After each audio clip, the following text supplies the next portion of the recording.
엄마표 영어를 하다 수업을 시작한 친구가 2명 있었어요. 리딩 실력과 라이팅 실력의 갭이 너무 컸기 때문이에요. 안녕하세요 여러분. 오늘은 많은 어머님들이 고민하지만 쉽게 해결책을 찾지 못하는 초등 영어 글쓰기에 대해 이야기해 보려고 합니다. 우리 아이 스피킹은 잘하는데 라이팅만 하면 막히는 것 같아요. 무슨 말을 써야 할지 모르겠대요. 이런 고민 많이 들어보셨죠? 혹시 지금 이 영상을 보고 계신 부모님도 비슷한 고민을 하고 계신가요? 사실 엄마표 영어를 진행하면서 듣기, 읽기에는 많은 시간을 투자하지만 스피킹과 라이팅은 상대적으로 소홀히 하게 됩니다. 하지만 스피킹은 흘려듣기나 집중듣기를 많이 한 아이들은 굳이 연습하지 않아도 자연스럽게 스피킹이 터지는데요. 라이팅은 가장 나중에 발달하는 언어 능력이라 제대로 지도하기 어려운 것이 사실입니다.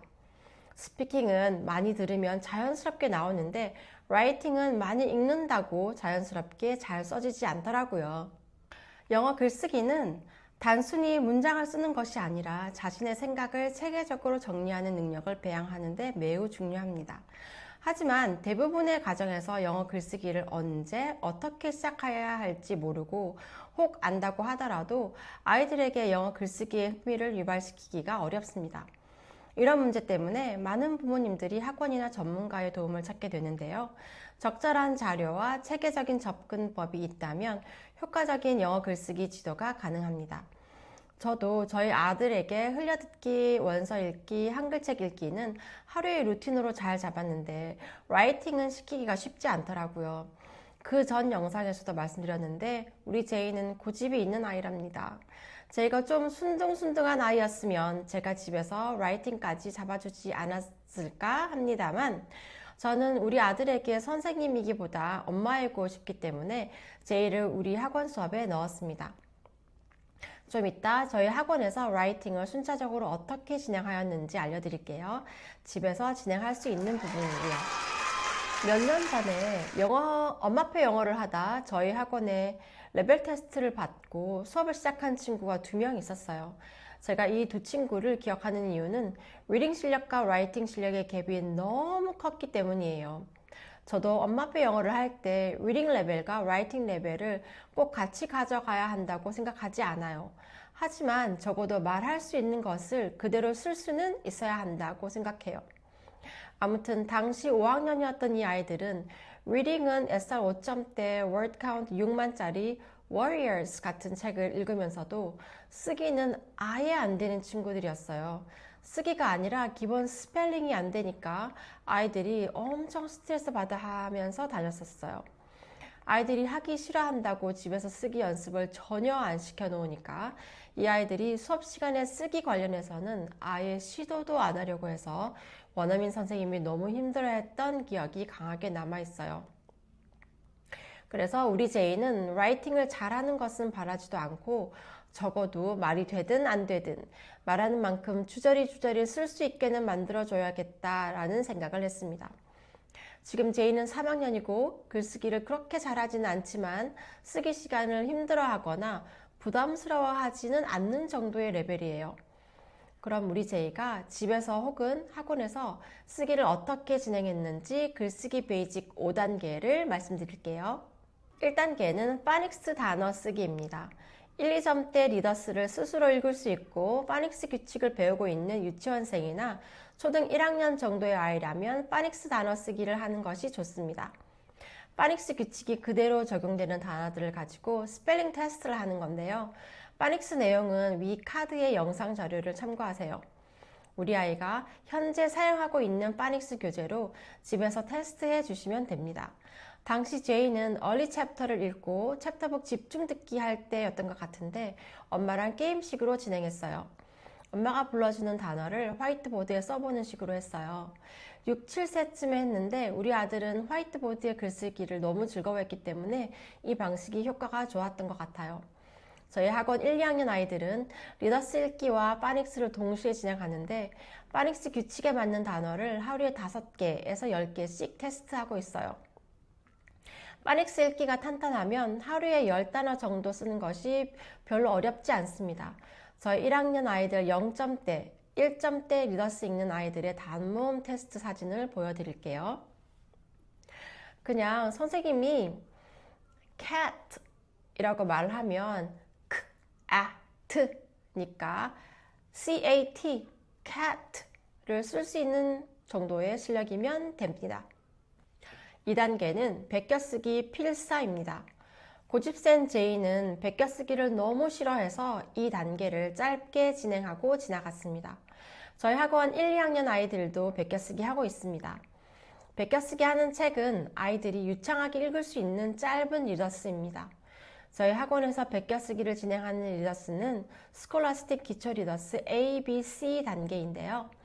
집에서 진행하실 때는 아이가 유창하게 읽을 수 있는 책 중에서 아이가 쓰고 싶어 하는 책을 스스로 정할 수 있게 하면 좋을 것 같아요.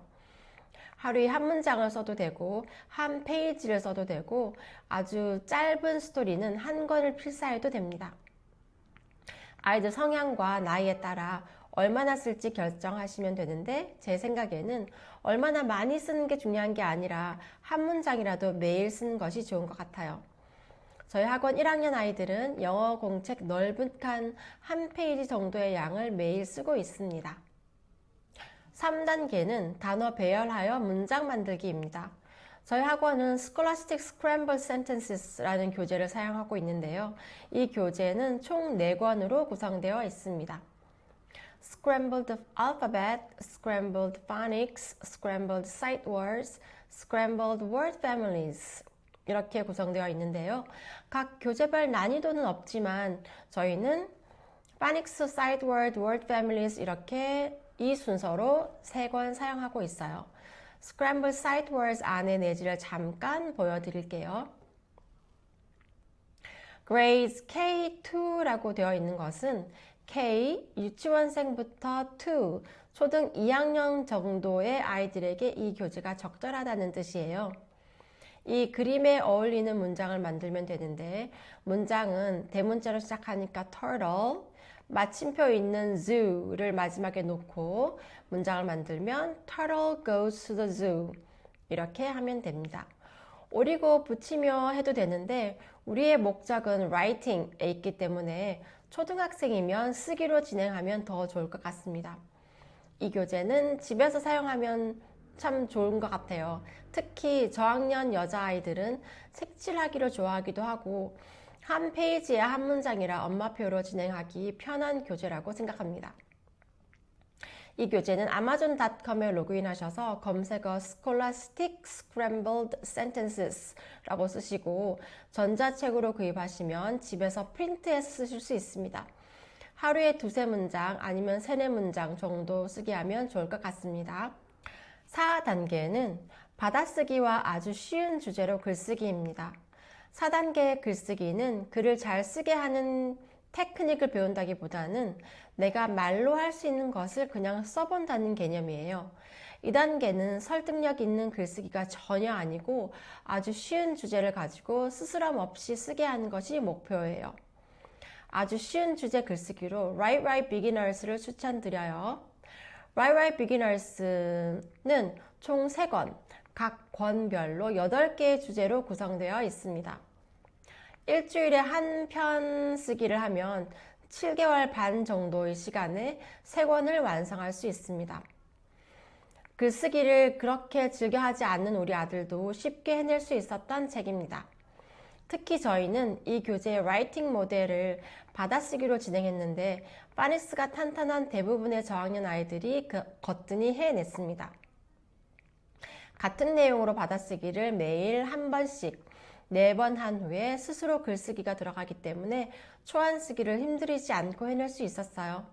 이렇게 라이팅 모델 My Favorite Writer가 있고 같은 내용으로 받아쓰기를 4회 합니다. 그 다음 My Favorite Person 이라는 제목으로 초안을 쓰고 틀린 문법을 교정받고 파이널 드래프트를 쓰면 됩니다.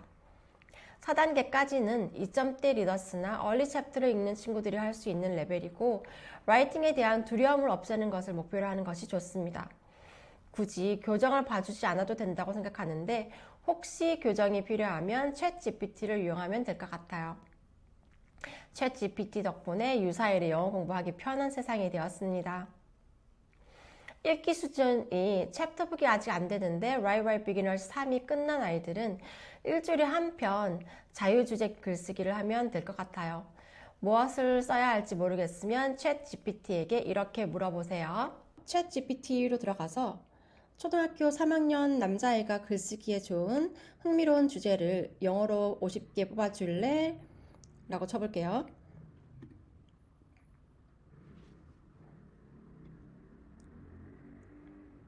네.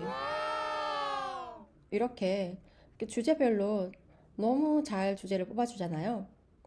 와. 네, 이렇게 50개 주제를 저장하시고 이 중에서 아이가 원하는 토픽을 하나 선택하게 해서 쓰게 시키면 좋을 것 같아요. 이 단계의 글쓰기는 어떤 토픽을 가지고 그냥 막 써보는 것이 제일 좋다고 생각합니다. 5단계는 내가 읽은 챕터북 서머리나 북 리포트 쓰기입니다. 이 5단계의 라이팅은 챕터북 읽기가 아직 안 되는 아이들은 시작하지 않았으면 합니다. 리더스북 읽는 수준의 아이들은 책 읽기에 더 많은 시간을 할애해야지 쓰기에 너무 많은 에너지를 쏟는 것은 아닌 것 같아요. 우리 아이가 챕터북을 읽는다 하는 레벨이면 일주일에 한 편 정도의 서머리 쓰기를 추천드려요. 서머리를 쓰면 아이들이 확실히 더 정독하는 경향이 있고요. 서머리를 쓰기 위해 되돌아가 다시 읽고 내용 이해를 다지고 갑니다. 이해하지 못한 부분을 쓸 수 없기 때문이죠. 저희 학원에서 사용하고 있는 서머리 쓰기를 위한 템플릿을 보여드릴게요. 세팅에 이야기가 일어나는 장소를 씁니다. 캐릭터의 등장인물을 씁니다. beginning에 이야기 맨 처음에 일어난 일을 쓰고 what causes the conflict에 그 사건이 일어난 계기를 간단하게 씁니다. middle에 사건의 발단 이후 이야기 중간에 전개를 쓰고 what resolved the conflict에 사건이 해결된 이유를 씁니다. 엔딩에 이야기의 결말을 쓰면 됩니다. 이 템플릿은 생각 정리용이라서 중요한 것만 간략하게 쓰면 됩니다. 굳이 문장으로 쓰지 않아도 되고요. 이 템플릿으로 생각 정리가 되었으면 이것을 바탕으로 서머리를 한 패러그래프로 나열하여 쓰면 됩니다. 서머리도 다 쓴 후 챗 GPT로 교정받으면 되겠죠. 저희가 쓴 줄거리를 챗 GPT에게 교정해달라고 요청해 볼게요. 3학년 남자아이가 쓴 줄거리야. 책 제목은 The Phantom of the Subway. 작가는 제레니머 스틸턴이야. 줄거리에서 문법적인 실수나 스펠링 실수, 내용에 있어서 중요한 부분인데 빠진 부분이 있으면 첨삭해 줄래?